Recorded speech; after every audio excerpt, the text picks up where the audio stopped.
Sejam bem-vindos, né, à nossa aula. Vocês já responderam aí o quiz. E agora a gente vai passar para a sessão de comentários. Quero pedir, por gentileza, que vocês registrem a presença aí no chat, né? Escreve aí presente e tal, bota bonitinho aí no chat, para que depois eu possa fazer a contabilidade da frequência de vocês da aula de hoje.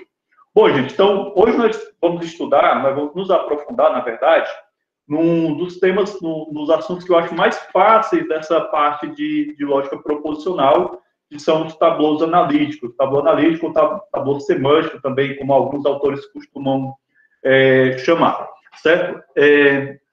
O tablô analítico, ele é um método semântico, né? Então, daqui a pouco a gente, no segundo tempo, eu quero aprofundar mais essa questão. Eu queria só começar mesmo com os comentários a respeito do quiz, tá certo?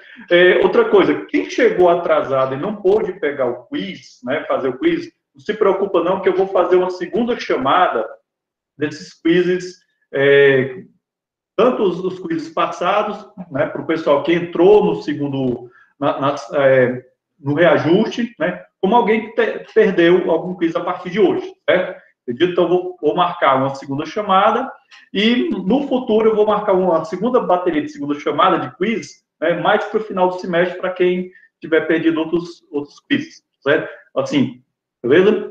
Então, vamos lá. Primeira questão dizia o seguinte: o tablô analítico é um método de inferência baseado em. Então, primeira coisa que vocês não podem esquecer jamais: tablô analítico é um método de inferência, ou seja, você utiliza o tablô analítico para verificar a validade ou não de um determinado argumento, certo? Beleza? Então, o que vocês já viram utilizando dedução natural, seja qual for o método, ou também utilizando o método axiomático, também são métodos de verificação de validade de argumentos, certo? Bom, a diferença dos métodos que a gente já estudou, né, dedução natural e o método axiomático, é que esses dois métodos, eles são métodos sintáticos. Já o tablô analítico é um método semântico, assim como a tabela verdade também. Então, vamos lá. Bom, primeira coisa, tablô analítico é um método de inferência baseado em refutação. A maioria da galera acertou, parabéns, né? 10 pessoas assinalaram. Por que é refutação? Porque você parte da premissa de que você vai negar a sua conclusão, certo? Uma vez que você nega a conclusão, qual é o seu objetivo? No meio do percurso, no meio do processo, você encontrar uma contradição. É o que a gente faz quando a gente está desenvolvendo um tablô analítico, certo? Beleza? Então, parabéns. Tautologia não é de jeito de maneira. Consequência lógica poderia ser uma espécie de casca de banana para vocês, porque é o seguinte: se você encontra um tablô analítico fechado para um determinado sequente, né, significa que aquela conclusão ela é consequência lógica daquele conjunto de premissas. A gente vai ver isso com mais detalhes no nosso segundo tempo, certo? Eu quero comentar algumas coisas com vocês.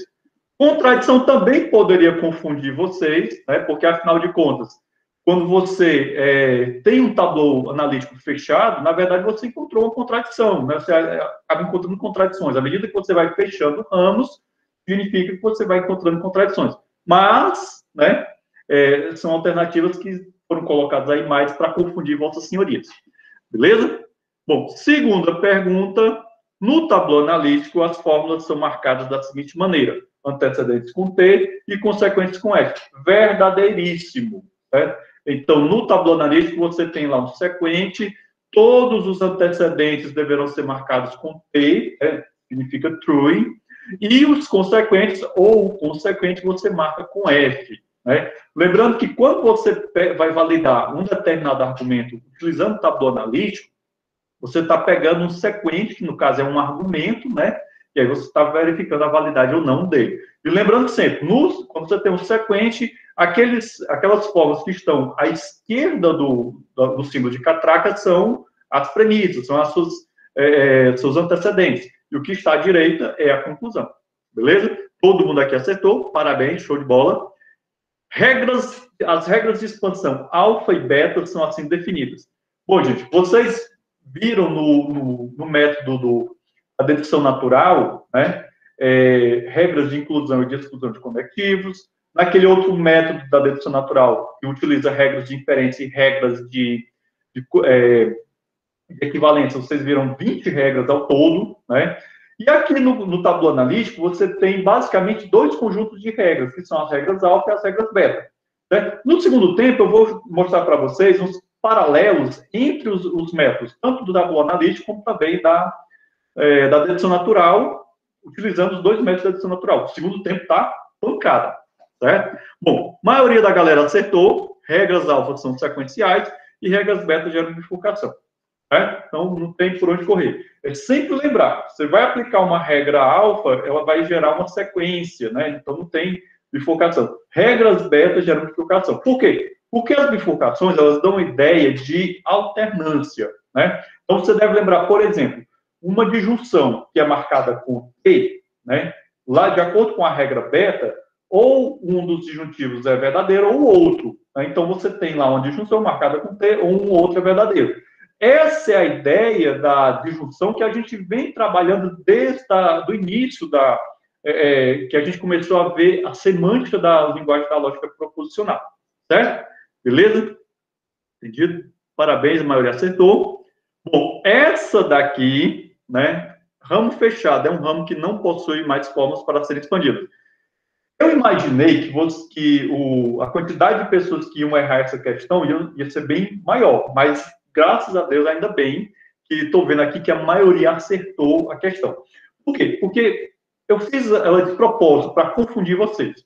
Né? Muitas vezes, né, a gente acha que um ramo fechado é o sinônimo de ramo saturado.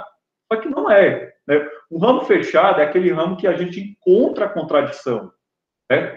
E aí, o que é que isso pode ter? O que é que eu estou querendo dizer com isso? Muitas vezes você pode ter um ramo fechado que ele não está saturado. Da mesma forma que você pode ter um ramo saturado e ele não ser um ramo fechado. O ramo saturado é aquele ramo que possui nenhuma das suas formas pode ser mais expandida, certo? Entendido? Beleza. Então, no caso aqui, o ramo fechado é um ramo que não possui mais formas para ser expandido. Isso daqui seria o quê? A definição do ramo saturado e não do ramo fechado, ok? O ramo fechado é aquele que tem a contradição, mas ele pode ser saturado e fechado, mas ele pode também ser fechado, mas não saturado, beleza? Bom, e para finalizar, temos uma sequência de dedução, né? E aqui a maioria da galera acertou. Eu não vou comentar isso daqui, porque é uma questão bastante mecânica e a gente vai discutir muito, vários exemplos no segundo tempo, né? Mas que bacana, a maioria da galera acertou, né? Começa com a aplicação da regra alfa em 2 pontos, depois regra beta e morreu Maria Preá. Beleza? Bom, gente, parabéns a todos, né? Acertaram aqui boa parte, teve uma mediana muito boa aqui e tal, tá bacana. Certo? Interromper aqui o nosso compartilhamento e vamos lá, né? Bom, são 10h20, né? Como a gente sempre faz depois do nosso quiz, dos comentários do Caô, a gente dá aquele intervalinho de 10 minutos para a gente tomar uma água, se preparar para o segundo tempo, que vai ser pancada, que está cheio de conteúdo bacana e muita informação, né? Preparem-se para o segundo tempo. Aliás, os segundos tempos têm sido muito pancada de uns tempos para cá. Beleza? Aguardo vocês daqui a 10 minutos de volta aqui. Enquanto isso, vocês vão ficar ouvindo musiquinha. Beleza? Quem não respondeu a chamada agora, né? Não se preocupa não, que no segundo tempo tem nova gravação e responde a chamada. Beleza? Tchau, tchau. Interromper.